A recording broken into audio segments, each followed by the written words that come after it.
Hey, howdy seeker, and welcome again to my game room. This week's classic game is about 200 years old, possibly more. It's commonly known these days as Asalto. This is a list here of just some of the names that this game has been known by. This list was taken from the Board Game Geek database. It covers a lot of variations of 200 years of this game being published around the world. The game originally evolved from Fox and Geese. In the basic form, it uses the same board as Fox and Geese, and I'm pretty sure you're all familiar with that board. It uses the same pieces as well, but more of them.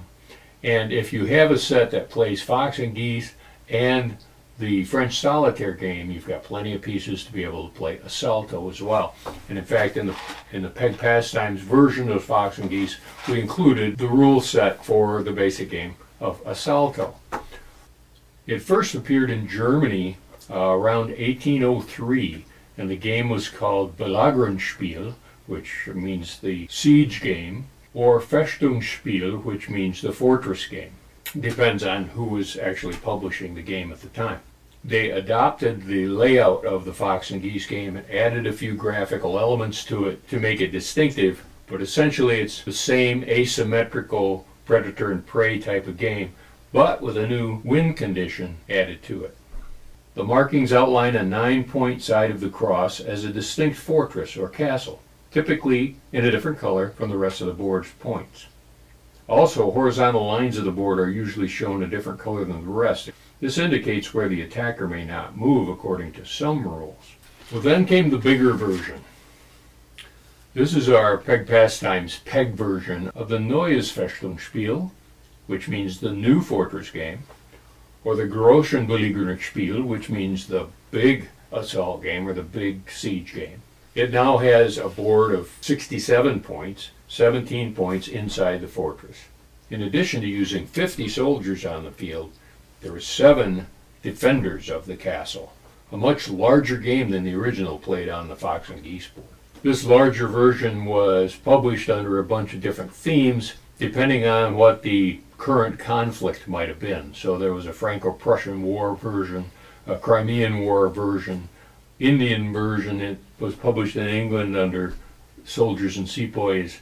When World War I came around, suddenly the artwork included tanks and trenches. When World War II came around, you saw naval battles and aircraft in the theme too. In 1938, the Third Reich actually released a propagandist version of it with Nazi symbolism included in it. So let's look at the rules of how to play this larger version of Asalto, and then I'll come back and wrap up after the video to tell you a few more little tidbits about the game. The game begins with the attacker's 50 soldiers filling every space on the board which lies outside the fortress. The defender may place their 7 besieged officers anywhere within the spaces that are inside the fortress. The attackers make the first move.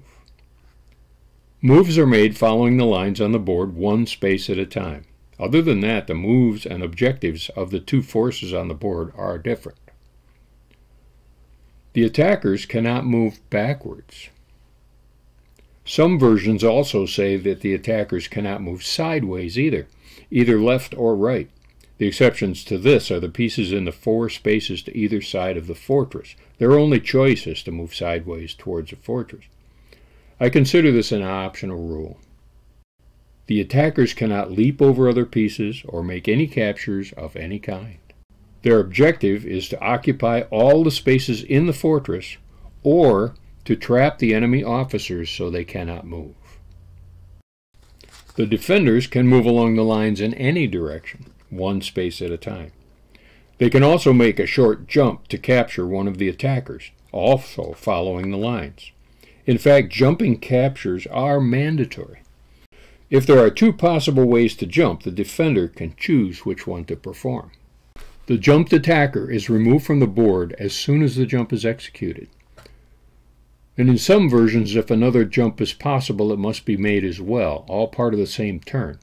These chain jumps are mandatory, and the choice of multiple possible jumps is up to the defender.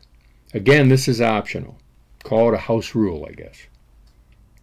The defender's objective is to reduce the number of attackers to a point where they cannot win.